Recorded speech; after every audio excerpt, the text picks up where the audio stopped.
So Battlefield 2026. And now waste time with the preamble. Let's get right into it. Top 5 things I do want to see in Battlefield 2026, and top 5 things I don't want to see in Battlefield 2026. Now, legacy features. This is what DICE calls all the features that we used to be just expect to be in a Battlefield game, like a scoreboard, a server browser, and community servers.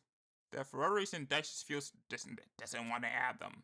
These are things that we just come to expect. I mean, after Battlefield 1, I'd expect community servers to just be in there day one.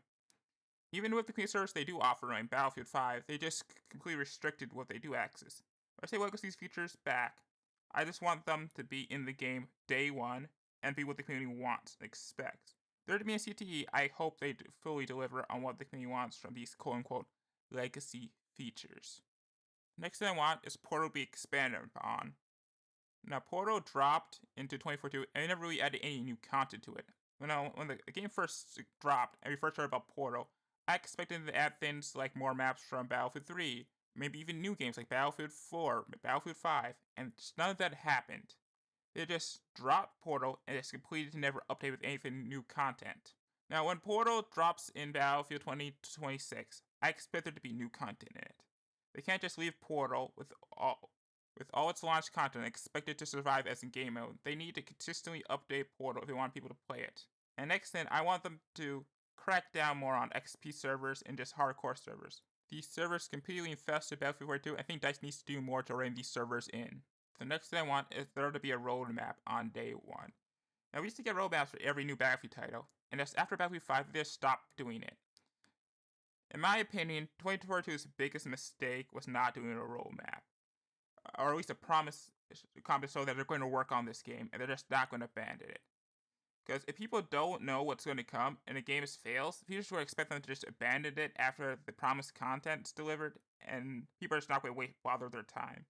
Even if they do make the game better, no one's going to come back to see it. So seeing when the content drops are going to be will do wonders for the long-term success of this game. Elaborating more on the last point, meaningful content drops. I'm sorry, what 2042 did and what Battlefield 5 did, just not enough in today's ecosystem. People expect there to be meaningful, consistent content drops every 3 or 4 months. This whole one map, one specialist is just not enough. In previous Battlefield games, you just get 4 maps every content drop. And I'm not even saying we should bring back premium. There just needs to be more content and more consistently. Customization just gotta be expanded upon. I'm sorry, the plus system kinda sucks, not gonna lie. Again, the ability to change stuff on the fly is really cool. However, by adding it, they just limited customization so much because it has to fit in those 4 slots. I mean, look what our Forder's doing. You can customize your weapon on the fly with tons of different attachment slots, and even mods are even bringing in more stuff to add to your gun. God has a gunsmith. BattleBet and Delta Force both have extensive customization, so does World War III. And what does Battlefield have? Nothing. They really need to bring up customization. Playing Tactical Barbie as Slops, let's go. I think that's how you say his channel name. Well, anyway, playing Tactical Barbie is cool. People want a LARP. And when you give people the options to LARP, they'll be more invested in your game. I mean, I used to do it all the time in Battlefield 4. I used to create myself using customization options. And that was a ton of fun. That's why I spent most of my time doing that game. And to see Battlefield 42 just remove that for no good reason just really boggles the mind. Skill-based matchmaking. You don't know it's bad. I'm not going to bother harping on this point, and everyone knows it's just bad for the game. The game doesn't need it. Now, this may be a bit controversial, but premium. I'm sorry. You may like premium. You may have fond memories for premium, but the game does not need to return to premium.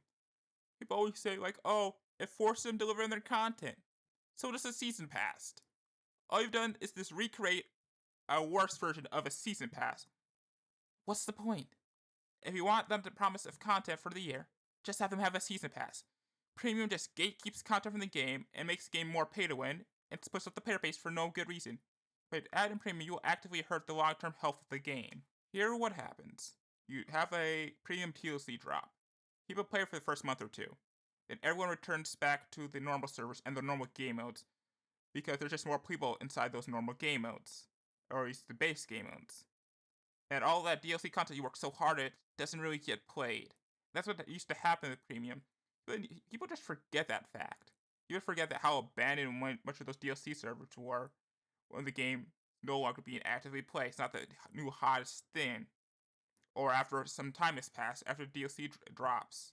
When queue times naturally increase whenever there's a premium DLC drop, people are just going to return back to the base game queue. Because he just want to get their dopamine fix of playing the game and not waste time staring at a server queue. So really, I don't see a point of bringing back premium. FOMO. That basically has become the bread and butter of live service games, and I really hate it. Forcing players to play or to relentlessly grind your game is just not fun. It's just gonna burn people out from your game. If I want to play your game, I'll play your game. People live busy lives. They don't have time to spend on games 24/7. And to punish those players simply because they don't have the time to dedicate to grind a game relentlessly, it's just a bad game design. Please. I get it. FOMO drives sales. It drives people to just full on buy the premium battle pass. But just why? Why? It just ruins the goodwill for your player base. And really, they should take the Halo Infinite approach where you can go back and play previous battle passes, because I know this game's going to have a battle pass. Just going to be a fact of life. So really, they should not produce a FOMO model of battle passes. Silly skins. I mean, silly skins, it's not just skins, they're just fun. Like, they have like a Santa skin. I mean skins that completely break the game's art style. Like seeing a massive teddy bear walking around. Those skins should not be added to the game. Not to mention, one, it ruins the game's art style, and two, it makes the game harder to play because you cannot defy classes as easily as you should be able to do. There should be some level of seriousness to the skins, and skins should remain somewhat grounded. I was sold on a specific art style and a specific aesthetic, and to see that aesthetic ruined months after the game drops with stupid skins kinda irks me. So the game surely should just do it without these silly immersion breaking skins. Specialists. I think that goes without saying that specialists should not return. I mean specialists both in the Battlefield 42 sense of specialists and the Battlefield 5 specialists that game had. What I remain to say is that there should be no unique characters. Everyone should just be a generic soldier. Because one, I think class is just an objective better system than specialists offer. And two, specialist skins makes the game harder to play because they're going to want to slap that onto every single class in the game. If they're going to add specialist skins, they should class lock them. So when I know I'm looking at a recon, I know that's a recon, even if he has some wacky, like Chrisket skin. For the sake of playability, classes and class lock skins should be a thing. But yeah, guys, I yapped on long enough. Enjoy my content, make sure you like, subscribe, follow me on Twitter, or join this Discord. Only as always are in the description down below. And I'm the Furious WC, and peace.